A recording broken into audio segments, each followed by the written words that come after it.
ایک مرتبہ پھر آپ کی خدمت میں حاضر عمیر خان برزخ سیریز کی اس قسط کے ساتھ جو ہے قسط نمبر 6۔ اور پچھلی قسط میں ہم نے احاطہ کیا ان اعمال کا کہ جو وجہ بنتے ہیں عذاب قبر کی، اور وہ لسٹ پوری لسٹ نہیں تھی۔ اس قسط میں تھوڑا اس لسٹ کو کمپلیٹ کریں گے، پورا کریں گے، اور اس کے علاوہ ان اعمال کا بھی جائزہ لیں گے جو ڈاکٹر قادی نے بیان کیے ہیں کہ جو انسان کی روح کو مرنے کے بعد عذاب قبر سے بچا سکتے ہیں، وہ اعمال بھی۔ اس قسط میں ان دونوں پہلوؤں کا جائزہ لوں گا۔ شروع کرتے ہیں۔ جو پچھلی قسط میں ہم نے تھوڑا سا شروعات کی اس لسٹ کی کہ وہ کون سے اعمال ہیں، وہ کون لوگ ہیں، اعمال ہیں کہ جو عذاب قبر کا باعث بنتے ہیں۔ ایک تو جو کافر ہیں اور جو منافق ہیں، وہ لوگ، ان لوگوں پر عذاب قبر کی حقیقت قرآن پاک میں بیان کی گئی ہے۔ اس کے بعد ہم نے بات کی رفع حاجت کے بعد اپنے آپ کو پاک نہ کرنا اور اسی حالت میں نماز پڑھنا بہت ہی بڑا گناہ ہے۔ پھر ہم نے بات کی نمیمہ اور غیبت کی۔ غیبت تو ہے کہ اگر میں نے ایک محفل میں میں نے آپ کے خلاف کوئی بات بول دی، اب وہ تو ہو گئی غیبت کہ میں نے ایک محفل میں آپ کے خلاف بات بول دی جس محفل میں آپ موجود نہیں ہیں۔ اب نمیمہ ہو گئی کہ کسی اور شخص نے وہ بات اس محفل سے لے کر آپ تک پہنچائی کہ جس محفل میں آپ موجود نہیں تھے۔ وہ عمل، اس بات کو اس محفل سے لے کر آپ تک پہنچانے کا جو عمل ہے وہ ہے نمیمہ۔ اگر وہ بات وہاں رہتی تو وہ ختم ہو جاتی، مگر اس بات کو اس محفل سے نکال کر آپ تک پہنچانا نمیمہ ہے، جس کے لیے عذاب قبر کا ذکر کیا گیا ہے۔ پھر ہے کبر، اور یعنی کہ غرور۔ اس میں ایک حدیث بیان کی گئی تھی اس انسان کے بارے میں کہ جو زمین پر بہت اکڑ اکڑ کر چلتا ہے، کبر۔ اگلا آئٹم یا اگلا عمل اس لسٹ پر ہے کسی کے وفات پا جانے کے بعد زار و قطار رونا، یا اس طرح رونا کہ اللہ تعالیٰ سے اس چیز کی شکایت کی جا رہی ہو کہ اے اللہ، میں اس شخص کے مرنے کے بعد کس طرح زندہ رہوں گا، یا اب ہمارا والی و وارث کون ہوگا، کیونکہ اس طرح رونا ممنوع قرار دیا گیا ہے۔ عمر بن خطاب کا جب انتقال ہو رہا تھا اور جو خون نکل رہا تھا، جب ان کو چاقو کے وار کیا گیا، اور جب کافی خون نکل گیا، کافی خون بہہ گیا، یہ چیز واضح ہو گئی کہ شاید اب وہ نہ بچ پائیں گے، تو ان کے ایک ساتھی تھے صہیب، وہ رونا شروع ہو گئے، زار و قطار رونا شروع ہو گئے، اور بول پڑے، ان سے رہا نہیں گیا، اور وہ بول پڑے کہ یہ کیسا سانحہ ہو گیا ہمارے ساتھ، اب ہم اس نیک شخص اب یہ نیک شخص ہم میں نہیں رہے گا۔ تو عمر بن خطاب نے صہیب سے بولا کہ اے صہیب، کیا تم میرے مرنے پر میرے لیے اس طرح رو رہے ہو؟ کیا تمہیں پتہ نہیں ہے کہ حضور پاک صلی اللہ علیہ وآلہ وسلم نے فرمایا ہے کہ کسی ایسے شخص پر کہ جس کی موت پر لوگ زار و قطار روئیں گے، اس طرح واویلا کریں گے، اس شخص کی روح کو مرنے کے بعد سزا دی جائے گی۔ اب بخاری میں یہ بیان کیا گیا ہے ڈاکٹر قادی کے مطابق کہ میت کی روح کو سزا ملے گی اس کے وارثوں کے رونے کی وجہ سے۔ اب اس حدیث سے، یہ حدیث میں بیان ہے، اب اس حدیث کا جو اختلاف ہے، سب سے پہلا اختلاف اس حدیث کے ساتھ کیا تھا حضرت عائشہ رضی اللہ تعالی عنہ نے، اور انہوں نے فرمایا کہ یہ صحیح نہیں ہے، یا اس بات کی تصدیق میں نہیں کر سکتی، یا میں اس بات کو مان نہیں سکتی کہ حضور پاک صلی اللہ علیہ وآلہ وسلم نے یہ بولا ہوگا، ایون جب یہ حدیث صحیح بخاری میں بھی ہے۔ اور اختلاف اس جگہ پر اس چیز سے نہیں تھا کہ حضرت عمر نے یہ بات غلط بولی ہوگی، اختلاف اس جگہ عائشہ رضی اللہ تعالیٰ عنہ کا یہ تھا کہ شاید حضرت عمر تک پہنچتے پہنچتے یہ بات تھوڑی سی تبدیل ہو گئی، یا اس شخص کی جو یادداشت ہے یا بیچ میں جو کڑی اس حدیث کو حضور پاک صلی اللہ علیہ وسلم سے لے کر حضرت عمر تک ملاتی ہے، اس کا جو لنک ہے وہاں کہیں اس کی یادداشت کی وجہ سے اس کا متن تبدیل ہو گیا ہو۔ اب حضرت عائشہ رضی اللہ تعالیٰ عنہ کہتی تھی کہ اللہ تعالیٰ نے فرمایا ہے کہ کسی بھی شخص پر یا کسی بھی روح پر کسی اور روح کا بوجھ نہیں ڈالا جائے گا، تو اگر اللہ تعالیٰ نے یہ فرمایا ہے تو پھر حضور پاک اس کی نفی میں اس طرح کی بات کیوں بولیں گے کہ لوگوں کے رونے کی وجہ سے جو وفات پا چکی روح ہے اس کو سزا ملے گی۔ تو یہ تھا اختلاف حضرت عائشہ رضی اللہ تعالیٰ عنہ کا کہ حضور پاک صلی اللہ علیہ وسلم اللہ تعالیٰ کے بیان سے اختلاف کیسے کریں گے۔ اختلاف یہاں پر اس چیز سے ہوا، کافی علماء کے مطابق، کہ جو حدیث کا متن ہے وہ ان لوگوں کی یادداشت سے شاید صحیح طرح یادداشت میں شاید صحیح طرح محفوظ نہیں رہا، یا یادداشت سے نکل گیا ہے، حذف ہو گیا ہے کسی بھی وجہ سے، کہ جس کی وجہ سے یہ حدیث صحیح نہیں رہی۔ اور اس کو جو کہتے ہیں متن کی تنقید، یہ ڈاکٹر قادی کے مطابق اب یہ جو رونا ہوگا یہ بالکل صرف رونے کے لیے نہیں ہوگا، یہ اس بات کے لیے ہوگا، یہ اس ویلے کے لیے ہوگا کہ جب لوگ بولتے ہیں کسی کے مرنے کے بعد کہ اے اللہ اب اس شخص کے جانے کے بعد میں کس طرح زندہ رہوں گا، اے اللہ اس شخص کے مرنے کے بعد ہمارا والی و وارث کون ہوگا، کون ہمارا حساب کتاب رکھے گا، کیونکہ اس طرح کی چیزیں جیسا کہ پہلے بھی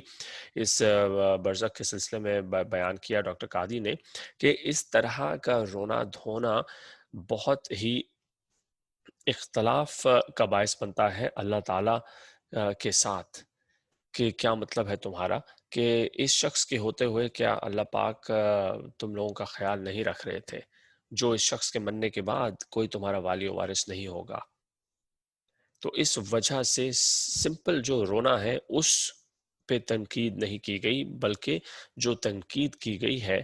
یا جس چیز کو اتنا بڑا گناہ مانا گیا ہے وہ یہ ہے کہ اس طرح کی باتیں بولنا کہ اس شخص کے مرنے کے بعد ہمارا کیا ہوگا، اس شخص کے مرنے کے بعد ہم زندہ کیسے رہیں گے۔ تو یہ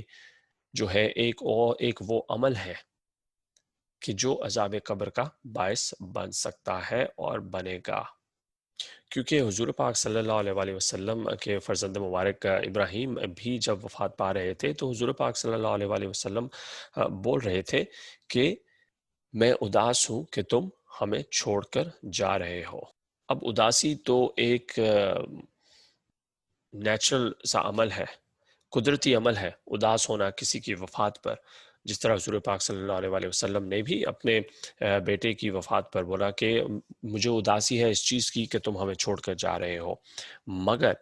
اس طرح کی باتیں بولنا کہ اس شخص کے مرنے کے بعد ہمارا کیا ہوگا، اس شخص کے مرنے کے بعد ہم کس طرح زندہ رہیں گے، کون ہمارا خیال رکھے گا، اس چیز کو بہت ہی سخت طریقے سے ممنوع قرار دیا گیا ہے۔ اور ایک اور بات جو بولی گئی ہے، ایک اور طرح سے یہ بات بولی گئی ہے کہ سزا سے مراد یہ نہیں ہے کہ روح کو وفات کے بعد سزا ملے گی، سزا سے مراد یہ ہے کہ جو انسان ابھی مرنے والا ہے، سکرات الموت سے گزر رہا ہے، اس کی جو بقیہ زندگی یا جس طرح کی بھی اس کی زندگی رہ گئی ہے، جو کچھ سانسیں رہ گئی ہیں، ان سانسوں کی بھی جو نوعیت ہے وہ بڑی درد مند ہو جاتی ہے، اور اس انسان کو کچھ سکون نہیں ملتا اپنے آخری منٹوں میں، اپنے آخری سیکنڈوں میں، تو اسی لیے بھی اس طرح کی باتیں کرنے سے منع فرمایا گیا ہے۔ ترمذی کی حدیث ہے کہ ابو موسیٰ جب وہ بستر مرگ پر موجود تھے اور سکرات الموت سے گزر رہے تھے، تو جب نیند یا وفات یا واپس ہوش کے عالم میں واپس آنا جانا ہو رہا تھا، تو جو ان کے خاندان کی خواتین تھیں وہ بار بار یہ بات بول رہی تھی کہ آپ ہمارے لیے ایک ستون کی حیثیت رکھتے ہیں، آپ ہمارے لیے ایک بہت ہی سخت چٹان کی حیثیت رکھتے ہیں۔ تو جب وہ واپس آئے اس ایک کیفیت سے، تو واپس آ کر انہوں نے بولا کہ مجھ سے فرشتوں نے یہ پوچھا ہے کہ تم واقعی ان لوگوں کے لیے ایک چٹان کی حیثیت رکھتے ہو؟ کیا تم واقعی ان لوگوں کے لیے ایک ستون کی حیثیت رکھتے ہو؟ اور جب انہوں نے یہ بتایا ان خواتین کو جو ان کے ارد گرد واویلا کر رہی تھی ان کی وفات پر، جو کہ وہ سکرات الموت سے گزر رہے تھے، تو ان خواتین نے وہ واویلا کرنا بند کر دیا، اور اس کے بعد ابو موسیٰ بڑے ہی آرام سے اپنے خالق حقیقی سے جا ملے۔ عبداللہ ابن مبارک یہ بولتے ہیں کہ اگر ایک شخص نے اپنا یہ طریقہ بنا لیا ہے کہ کسی کی بھی وفات پر وہ یا اس کے خاندان والے اسی طرح کا واویلا کرتے ہیں، صرف رونے کی بجائے یا اداسی کے بجائے اس طرح کا شور و غوغا کرتے ہیں، واویلا کرتے ہیں کہ یا اللہ اس کے بعد ہمارا کیا ہوگا، یا اللہ اس کے بعد اس کے وارثوں کا کیا ہوگا، جو لوگ اس چیز کو اپنا طریقہ کار بنا لیتے ہیں، اپنا لائف سٹائل بنا لیتے ہیں، تو ان لوگوں کو وفات کے بعد ان لوگوں سے پوچھ گچھ کی جائے گی، ان لوگوں کو سزا ملے گی، اور جب وہ لوگ وفات پائیں گے تو چونکہ انہوں نے اس چیز کو طریقہ بنا لیا تھا، تو ان کی وفات کے بعد ان کے وارث بھی کا اسی طرح کے طور طریقے اپنائیں گے، اور ان کی وفات پر بھی اسی طرح شور و غوغا کریں گے، واویلا کریں گے، جس کو منع کیا گیا ہے، اور اس چیز کی سزا اس روح کو ضرور ملے گی۔ یہ کہتے ہیں عبداللہ ابن مبارک۔ تو کافی مختلف علماء کی مختلف آراء ہیں اس بارے میں، مگر جو ایک چیز بالکل ثابت ہے کہ کسی کی بھی وفات کے وقت اگر ہم اداس ہوں، یا اگر ہمیں غم ہے کہ وہ شخص ہم سے بچھڑ کر جا رہا ہے، تو ٹھیک ہے، مگر اگر ہم اس طرح شور کریں گے یا روئیں گے کہ یا اللہ اس شخص کے بعد اب ہمارا کیا ہوگا، ہم کیسے زندگی کے معمولات چلائیں گے، ہم کیسے اپنی زندگی کو صحیح طرح رکھ پائیں گے، تو وہ غلط ہے۔ اگلا نقطہ اس لسٹ میں ہے کہ جو جنگ کے بعد مال غنیمت کو چرانا، یہ بھی ایک بہت بڑا گناہ ہے، اور بخاری اور مسلم کی حدیث ہے غزوہ احد کے بعد کہ کوئی شخص شہید ہو گیا، اور ہر کوئی اس شخص کے بارے میں دعائیں کرنے لگ گیا کہ یا اللہ اس شخص کے درجات بلند کر، اور مبارک ہو کہ وہ شخص شہید ہوا۔ تو اسی وقت حضور پاک صلی اللہ علیہ وآلہ وسلم نے فرمایا کہ نہیں، اس شخص کو اس وقت سزا دی جا رہی ہے کیونکہ اس نے میدان جنگ میں سے ایک چوغا جو اپنے اوپر ڈالتے ہیں ہم، وہ چرایا، اور اس کو درج نہیں کرایا، اس کا اندراج نہیں کرایا، اس کو رجسٹر نہیں کرایا، عام الفاظ میں اس کو رجسٹر نہیں کرایا کہ یہ میں نے میدان جنگ میں سے مال غنیمت کے طور پر رکھا ہے، اور اس رجسٹر کرانے کے بجائے اس شخص نے چرا لیا، تو اس شخص کو اس چیز کی سزا مل رہی ہے اس وقت، باوجود اس کے کہ وہ شخص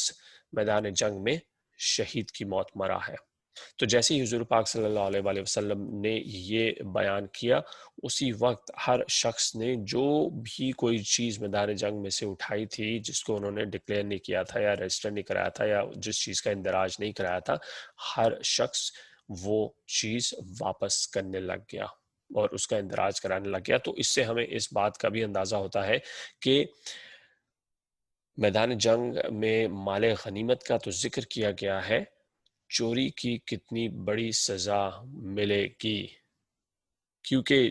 جیسے ہی انسان مرے گا اسی وقت سے وہ سزا شروع ہو جائے گی۔ پھر ایک اور چیز ہے کہ جو بہت ہی عام ہو چکی ہے اب، وہ ہے کہ کسی انسان کا حالت قرض میں وفات پا جانا،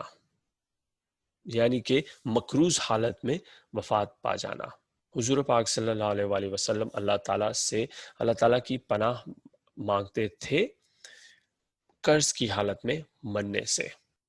اور کافی علماء نے اس جگہ پر اس چیز کی نشاندہی کی ہے کہ یہ ان لوگوں کے لیے بالخصوص کہ جن لوگوں نے قرض کو اپنا طریقہ زندگی بنا لیا ہے، کہ جو قرض لے لے کر لوگوں سے اپنی زندگی گزارتے ہیں، جو لوگوں سے قرض لے لے کر اپنے کام کرتے ہیں، جو خود سے کوئی کام نہیں کرتے، اس کو انہوں نے اپنی زندگی کے رہنے کا، رہن سہن کا طریقہ بنا لیا ہے۔ تو یہ جو ہے بہت بڑا گناہ ہے۔ اگر کسی کو کوئی ضرورت ہے جس ضرورت کی وجہ سے انسان نے قرض لیا ہے، وہ ایک مختلف کہانی ہے۔ ابن ماجہ کی حدیث ہے کہ حضور پاک صلی اللہ علیہ وآلہ وسلم نے فرمایا کہ جس شخص نے قرض لے لے کر اپنی زندگی گزاری یا قرض کو اپنا زندگی کا طریقہ بنا لیا، اس کی روح کو تب تک سکون نہیں ملے گا کہ جب تک اس کا قرض اتار نہیں دیا جائے گا، اس کے مرنے کے بعد بھی۔ یعنی کہ کتنی بڑی چیز ہے کہ اس شخص کی روح تب تک پرسکون حالت میں نہیں جائے گی جب تک کہ اس شخص کے مرنے کے بعد اس کی جو دنیا کا قرض ہے وہ اس کے والی وارث نہیں چکا دیں گے۔ اور ایسے شخص کی ادھر بات کی جا رہی ہے کہ جس نے قرض کو اپنی زندگی گزارنے کا طریقہ بنا لیا تھا۔ ایک مرتبہ حضور پاک صلی اللہ علیہ وآلہ وسلم کے پاس کسی شخص کا جنازہ آیا اور حضور پاک سے درخواست کی گئی کہ اس شخص کی نماز جنازہ پڑھا دیجئے۔ سو حضور پاک صلی اللہ علیہ وآلہ وسلم نے سب سے پہلا سوال کیا کہ کیا اس شخص پر کسی کا قرض ہے؟ جواب آیا کہ ہے، ہاں ہے۔ حضور پاک صلی اللہ علیہ وآلہ وسلم نے فوراً نماز سے پیچھے ہو گئے اور بولے کہ کوئی اور شخص اس شخص کا جنازہ پڑھائے۔ تو یہ سننے کے بعد جو ادھر مجمع تھا اس میں سے کچھ لوگوں نے بولا کہ ہم اس شخص کا قرض اتاریں گے، ہم اس بات کی ذمہ داری لیتے ہیں کہ ہم اس شخص کا قرض اتاریں گے۔ تو جب یہ سنا حضور پاک صلی اللہ علیہ وآلہ وسلم نے، تو تب حضور پاک نے اس شخص کی نماز جنازہ پڑھائی۔ قرض لینا ضرورت کی وجہ سے غلط نہیں ہے، مگر اپنی زندگی گزارنے کا طریقہ بنا لینا، قرض لے لے کر زندگی گزارنا، وہ غلط ہے اور اتنا بڑا گناہ ہے کہ جس کی وجہ سے انسان کی نماز جنازہ بھی نہ ہو پائے گی اور انسان کی روح مرنے کے بعد اس ایک کشمکش کی حالت میں رہتی ہے، اس کو سکون نہیں ملے گا جب تک کہ اس کا قرض نہیں اتار دیا جائے گا۔ اس کے بعد جو اگلے کچھ چیزیں ہیں، جو اگلے کچھ اعمال ہیں، ان کا احاطہ ایک حدیث میں کیا گیا ہے، اور یہ حدیث بخاری اور مسلم دونوں میں موجود ہے کہ جب بھی حضور پاک صلی اللہ علیہ وآلہ وسلم فجر کی نماز پڑھاتے تھے تو نماز کے بعد وہ پوچھتے تھے کسی سے بھی، ہر ایک سے، کہ کسی نے کوئی ایسا خواب دیکھا جو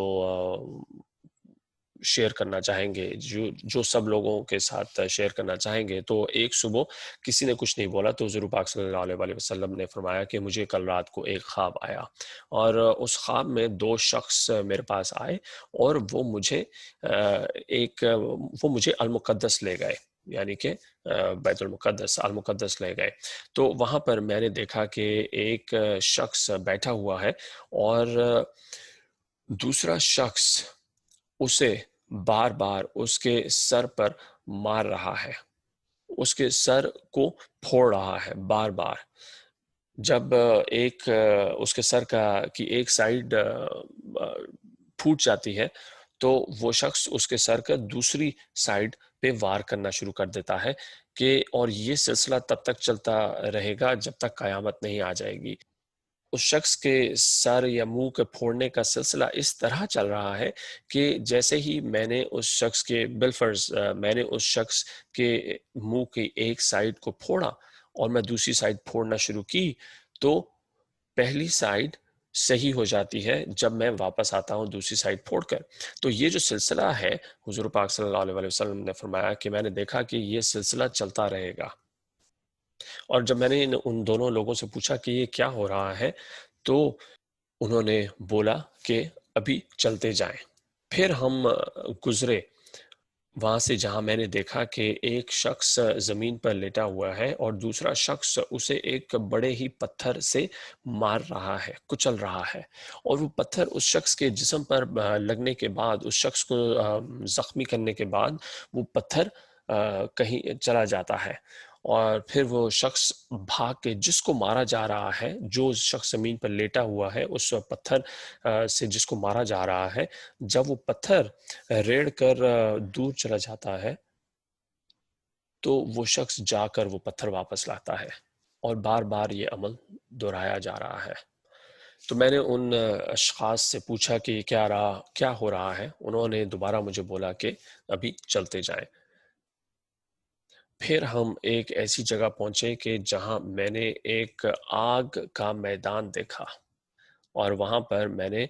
مرد اور عورتوں کو الٹے لٹکے ہوئے دیکھا اس آگ کے میدان کے اوپر، اور انہیں نیچے کیا جاتا اور اوپر کیا جاتا، آگ میں نیچے کیا جاتا، آگ میں اوپر کیا جاتا۔ میں نے پوچھا کہ یہ کون ہے؟ مجھے پھر وہی جواب دیا گیا کہ ابھی چلتے جائیں۔ پھر ایک شخص کو میں نے دیکھا کہ جو ایک خون کے دریا میں تیر رہا تھا، اور ایک شخص اس خون کے دریا کے کنارے پر کھڑا ہوا تھا۔ تو جو شخص خون کے دریا میں تیر رہا تھا وہ بار بار اس دریا سے باہر نکلنے کی کوشش کرتا تھا، مگر جو شخص کنارے پر کھڑا ہوتا تھا وہ اس کو بار بار مار کر واپس اس خون کے دریا میں بھیج دیتا تھا، اور وہ اس دریا سے باہر نہیں نکل سک رہا تھا۔ تو میں نے ان سے پوچھا کہ یہ کیا ہو رہا ہے، اور جب میں نے ان سے سوال کیا ان دو لوگوں سے کہ یہ کیا ہو رہا ہے، انہوں نے مجھے پھر یہی جواب دیا کہ ابھی چلتے جائیں۔ پھر ہم ایک ایسی جگہ پہنچے کہ جہاں پر ایک بہت ہی خوبصورت باغ تھا، اور اس باغ میں ایک بہت ہی بڑا درخت تھا، اور اس کے آگے ایک بارش بزرگ بیٹھے ہوئے تھے، اور انہوں نے مجھے اپنی طرف بلایا، اور پھر میں نے دیکھا کہ اس باغ میں اس درخت کے ارد گرد اس بزرگ کے ساتھ بہت ہی بچے موجود تھے، اور اس باغ کے ساتھ ہی ایک بہت ہی خوبصورت گھر تھا، اس طرح کا گھر کہ جو میں نے اپنی زندگی میں اتنا خوبصورت گھر آج تک نہیں دیکھا۔ اور پھر اس کے بعد وہ دونوں لوگ مجھے لے گئے وہاں سے، اور پھر میں نے ان سے پوچھا کہ تم لوگ مجھے اتنے لمبے سفر پر لے کر آئے ہو مگر کسی چیز کا جواب نہیں دیا، تو مجھے بتاؤ کہ اب یہ سب کچھ جو مجھے دکھایا ہے اس کا کیا مطلب ہے، یا یہ مجھے کیا دکھایا ہے اور کیوں دکھایا ہے؟ تو ان دونوں نے پھر اس موقع پر حضور پاک صلی اللہ علیہ وآلہ وسلم کو، اور یہ سب کچھ حضور پاک کے خواب میں ہو رہا ہے، یہ سب کچھ حضور پاک کے خواب کا بیان ہے، پھر ان دونوں لوگوں نے حضور پاک کو بتایا کہ جس شخص کا سر پھوڑا جا رہا تھا سب سے پہلے وہ لوگوں کے بارے میں جھوٹ پھیلاتا تھا، اور وہ جھوٹ ہر جگہ پھیلاتا تھا، تو اس سے مراد ہے غیبت اور نمیمت، اور اس شخص کو وہ سزا جو اس شخص کو دی جا رہی تھی وہ سزا اس شخص کو روز قیامت تک دی جائے گی، تو وہ سزا رکے گی نہیں۔ پھر اس کے بعد جب ہم پہنچے ایسی جگہ پر جہاں پر ایک شخص جو زمین پر لیٹا ہوا تھا اور پتھر سے اس کا سر بار بار پھوڑا جا رہا تھا، اور پتھر ریڑھ کے دور چلا جاتا تھا، اور وہ شخص جا کر پتھر واپس لاتا تھا، اور پھر دوسرا شخص دوبارہ اس شخص کے سر پر وہ پتھر مارتا تھا۔ وہ تھا سلسلہ اس شخص کے لیے کہ جس نے قرآن شریف پڑھا مگر وہ ساری رات سویا رہتا ہے اور سورج نکلنے کے بعد بیدار ہوتا ہے، یعنی کہ جو شخص فجر کی نماز نہیں پڑھتا، اس شخص کے لیے وہ سزا ہے جو سزا روز قیامت تک چلتی رہے گی۔ پھر جو مرد اور عورتیں جو الٹے ٹنگے ہوئے تھے آگ کے میدان کے اوپر، وہ تھے زانی مرد اور عورت، جن کو یہ سزا روز قیامت تک ملتی رہے گی۔ اور جو شخص خون کے سمندر میں تیر رہا تھا اور باہر آنے کی کوشش کر رہا تھا، وہ شخص تھا کہ جس نے ساری زندگی سود لیا اور سود دیا، سود کا لین دین کیا، یعنی ربا، سود کا لین دین کیا۔ اور جو بزرگ انسان تھے جو باغ میں ایک بزرگ انسان تھے وہ کون تھے؟ وہ حضرت ابراہیم علیہ السلام تھے، اور ابراہیم علیہ السلام کے ساتھ ان کی بیگم سارہ، جو کم عمری میں 9 عمری میں وفات پا گئے۔ تو ابراہیم علیہ السلام اور ان کی اہلیہ سارہ ان تمام لوگوں کا رکھیں گے جو کم عمری میں 9 عمری میں وفات پا گئے، جب تک کہ وہ جنت میں نہیں پہنچ جاتے۔ اور جو وہ گھر تھا وہ آپ کا گھر ہے۔ ان لوگوں نے حضور پاک صلی اللہ علیہ وآلہ وسلم کو بتایا کہ وہ گھر جنت میں موجود آپ کا گھر ہے، اور پھر انہوں نے اپنے بارے میں بتایا کہ ان میں سے ایک جبریل علیہ السلام اور دوسرے میکائیل علیہ السلام، اللہ تعالیٰ کے برگزیدہ فرشتے۔ پھر حضور پاک صلی اللہ علیہ وآلہ وسلم نے ان سے پوچھا کہ کیا میں اس گھر میں داخل ہو سکتا ہوں؟ تو ان فرشتوں نے، جبرائیل اور میکائیل نے، حضور پاک صلی اللہ علیہ وآلہ وسلم کو بتایا کہ ابھی دنیا میں آپ کی زندگی کچھ اور باقی ہے، جب تک آپ دنیا سے رخصت ہو کر نہیں آ جاتے آپ اس گھر میں نہیں جا سکتے۔ ہاں، ایک مرتبہ آپ دنیا سے رخصت ہو کر آ گئے پھر آپ اس گھر میں جا سکیں گے۔ اور پھر میری آنکھ کھل گئی۔ اب اس خواب میں حضور پاک نے کن کن چیزوں کا احاطہ کیا؟ بہتان لگانا، کسی پر بہتان لگانا، کسی کے بارے میں غیبت کرنا، سود کی سزا بیان کی گئی، زانی مرد اور عورتوں کی سزا بیان کی گئی، فجر نہ پڑھنے کی سزا بیان کی گئی۔ اب ان تمام چیزوں سے ہم یہ حساب لگا سکتے ہیں ڈاکٹر قادی کے مطابق کہ یہ جو تمام چیزیں بیان کی گئی ہیں یہ تمام وہ گناہ کبیرہ ہیں کہ جن کی وجہ سے انسان کی روح مرنے کے بعد عذاب قبر کا سامنا کرے گی۔ تو اس سے مراد ہم یہ بھی کر سکتے ہیں کہ ان اعمال کے علاوہ بھی جو دوسرے اعمال ہیں، جو غلط فعل ہیں جو انسان کرتا ہے یا اپنی زندگی ان افعال میں گزار دیتا ہے، ان اعمال کے کرنے میں گزار دیتا ہے، ان کی وجہ سے انسان کو لازمی قبر کے عذاب کا سامنا کرنا پڑے گا۔ اب یہ تو تھا احاطہ ایک ان تمام اعمال کا کہ جن کی وجہ سے انسان کی روح کو مرنے کے بعد عذاب قبر کا سامنا کرنا پڑے گا۔ اب جو اگلا حصہ ہے اس قسط کا، اس میں ہم ان تمام چیزوں کا جائزہ لیں گے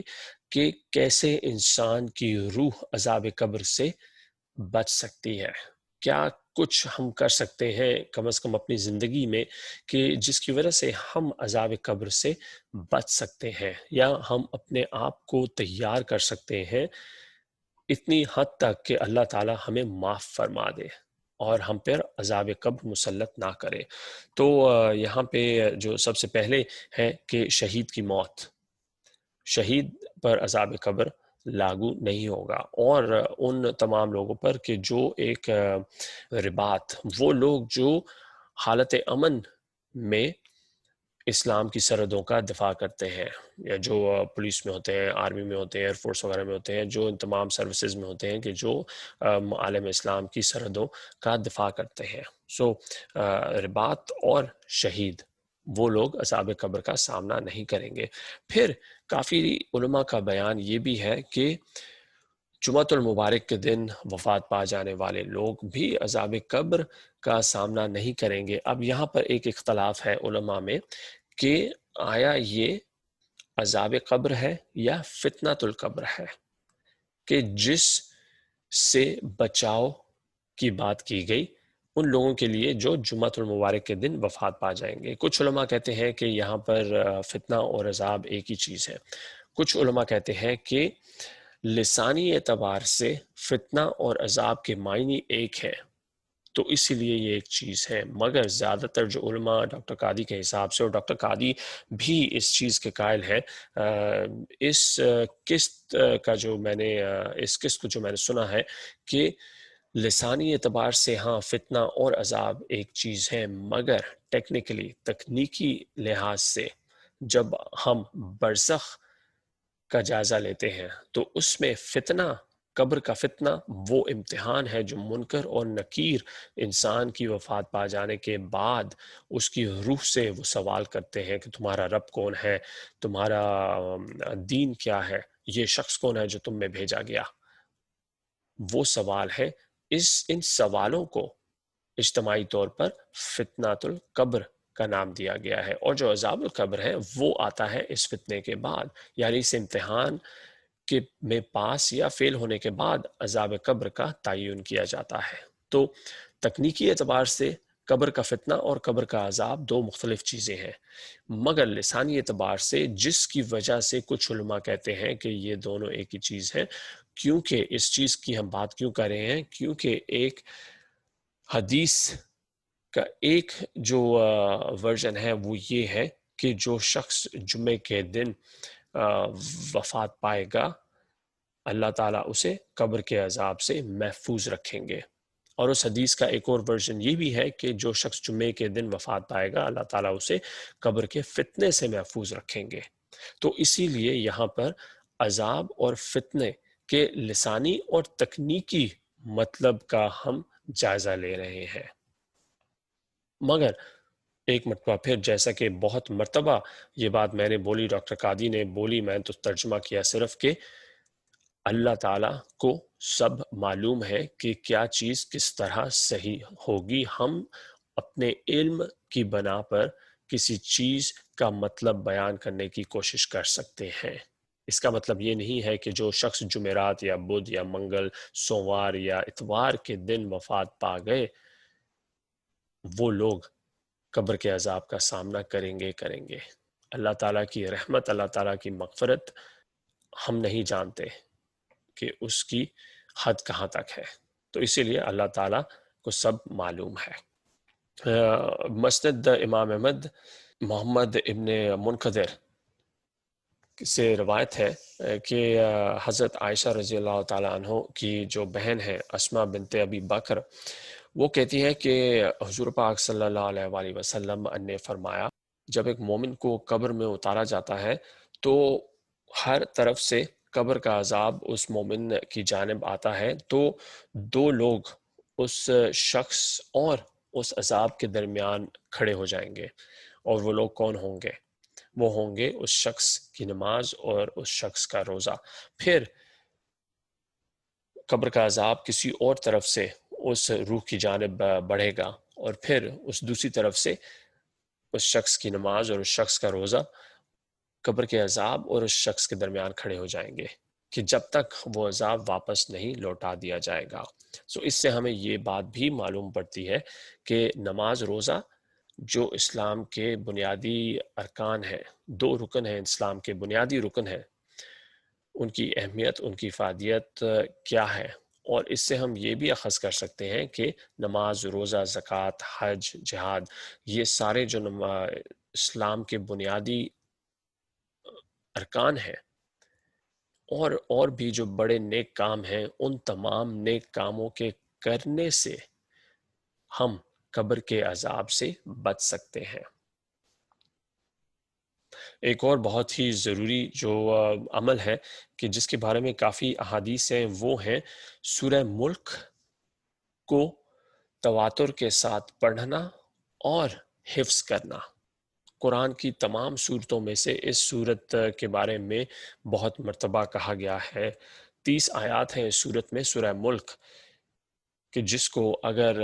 یاد کیا جائے، حفظ کیا جائے اور اس کو تواتر کے ساتھ پڑھا جائے، کہ سورہ ملک ایک بہت ہی صحیح حدیث ہے کہ جس میں سورہ ملک کو قبر کے عذاب سے بچاؤ کا ذمہ دار بھی قرار دیا گیا ہے۔ ترمذی کی حدیث ہے کہ قرآن پاک میں ایک سورت ہے کہ جس میں 30 آیات ہیں۔ یہ سورت قبر کے عذاب کے سامنے انسان کے لیے شفا کا باعث بنے گی، اور اللہ تعالیٰ اس شخص کو معاف فرمائے گا کہ جس نے سورہ ملک پڑھی اور یاد کی۔ ابن مسعود سے روایت ہے کہ ایک شخص کو جب دفنایا گیا تو اس شخص کی جانب قبر میں دو لوگ آئیں گے، اور پھر ان لوگوں کو ایک آواز سنائی دی جائے گی کہ کیا تم لوگوں کو معلوم نہیں ہے کہ تم اس شخص کے پاس نہیں آ سکتے، کیونکہ اس شخص نے اپنی زندگی میں تواتر کے ساتھ سورہ ملک پڑھی اور یاد کی، اور پھر وہ لوگ واپس چلے جائیں گے اور پھر کسی اور جانب سے اس روح کی جانب بڑھنے کی کوشش کریں گے، اور پھر انہیں آواز آئے گی کہ کیا تمہیں معلوم نہیں کہ اس شخص نے اپنی زندگی میں سورہ ملک پڑھی اور یاد کی۔ تو اگر کسی صورت کے بارے میں اس طرح کی احادیث، اس طرح کی روایات موجود ہیں، 30 آیات پر مبنی وہ صورت ہے، تو یقینی طور پر ہمیں چاہیے کہ ہم سورہ ملک نہ ہی صرف اسے تواتر کے ساتھ پڑھیں بلکہ یاد کرنے کی بھی کوشش کریں، کیونکہ سورہ ملک کو کہا گیا ہے کہ یہ قبر کے عذاب سے بچانے کا باعث بنے گی انسان کے لیے۔ اور ایک آخری جو چیز ہے اس لسٹ پر، ان اعمال کی لسٹ پر کہ جو انسان کی روح کو مرنے کے بعد قبر کے عذاب سے بچائیں گے، وہ ہے دعا۔ انسان جب ایک دعا کرتا ہے، نماز کے بعد دعا کرتا ہے، روزہ افطار کرنے کے بعد دعا کرتا ہے۔ بخاری اور مسلم میں روایت ہے سعد ابن ابی وقاص سے کہ وہ بولتے تھے کہ ہمیں یہ دعا حضور پاک نے اس طرح سکھائی کہ جیسے استاد اپنے شاگردوں کو ہجے سکھاتے ہیں یا لفظ سکھاتے ہیں۔ وہ دعا کیا تھی کہ جس کا ذکر سعد ابن ابی وقاص کرتے ہیں کہ جو دعا حضور پاک نے انہیں اس طرح سکھائی، وہ یہ تھی کہ اے اللہ، میں تیری پناہ مانگتا ہوں بزدلی سے، میں تیری پناہ مانگتا ہوں اولڈ ایج، جس کو بہت عمر کا ہو جانا کہتے ہیں، ضعیف العمری سے، میں تیری پناہ مانگتا ہوں اس دنیا سے، اور میں تیری پناہ مانگتا ہوں قبر کے عذاب سے۔ ہر نماز کے بعد سعد ابن ابی وقاص کہتے ہیں کہ حضور پاک صلی اللہ علیہ وآلہ وسلم نے ہمیں یہ دعا مانگنے کے بارے میں بتایا، ہمیں یہ سکھا دیا کہ ہر نماز کے بعد ہمیں چاہیے کہ ہم یہ دعا مانگیں۔ ابو بکرہ سے روایت ہے، ابو بکر نہیں، ابو بکرہ، ان سے روایت ہے کہ حضور پاک صلی اللہ علیہ وآلہ وسلم ہر نماز کے بعد یہ دعا مانگتے تھے کہ یا اللہ، میں تیری پناہ مانگتا ہوں کفر سے، اور میں تیری پناہ مانگتا ہوں غریبی سے، مفلوق الحالی سے، اور میں تیری پناہ مانگتا ہوں قبر کے عذاب سے۔ پھر زید بن ارقم سے روایت ہے،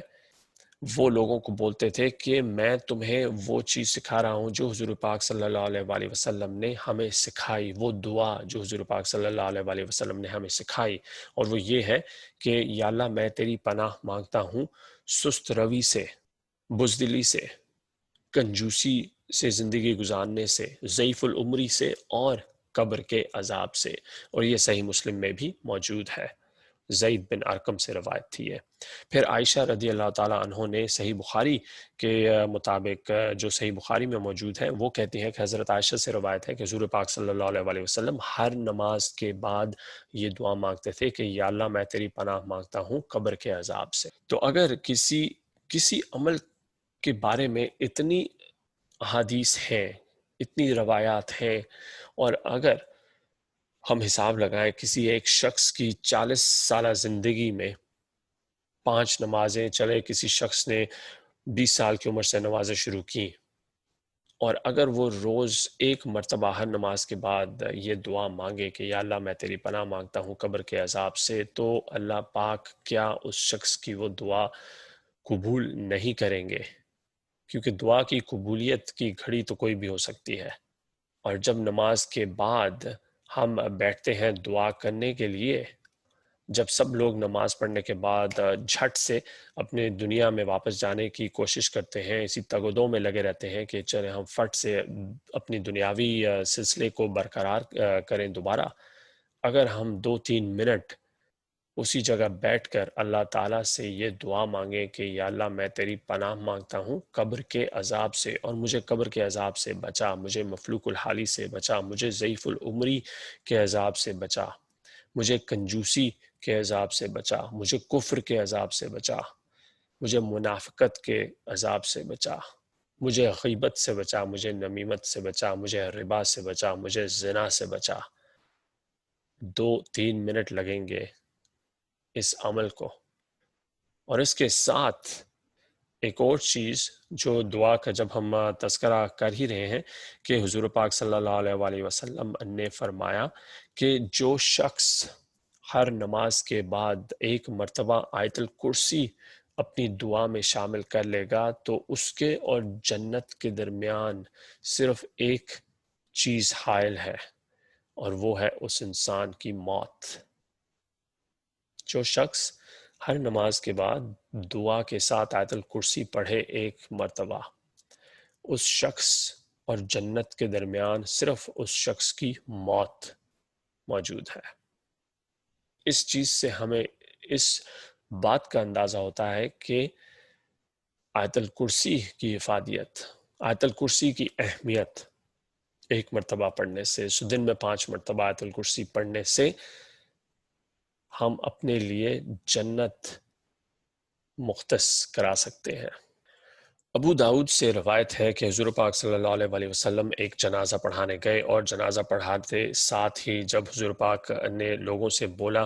کہ اب اس شخص کے لیے دعا کرو کہ اللہ تعالیٰ اس شخص کے لیے قبر کا فتنہ اور قبر کا عذاب آسان کر دے، خاص طور پر حضور پاک صلی اللہ علیہ وآلہ وسلم نے لوگوں سے یہ بولا کہ اس شخص کے لیے اس وقت دعا کرو کہ اللہ تعالیٰ اس کو ثابت قدم فرمائے اور منکر اور نکیر کے امتحان سے اس شخص کو آسانی کے ساتھ گزار دے۔ اس وقت جب اس شخص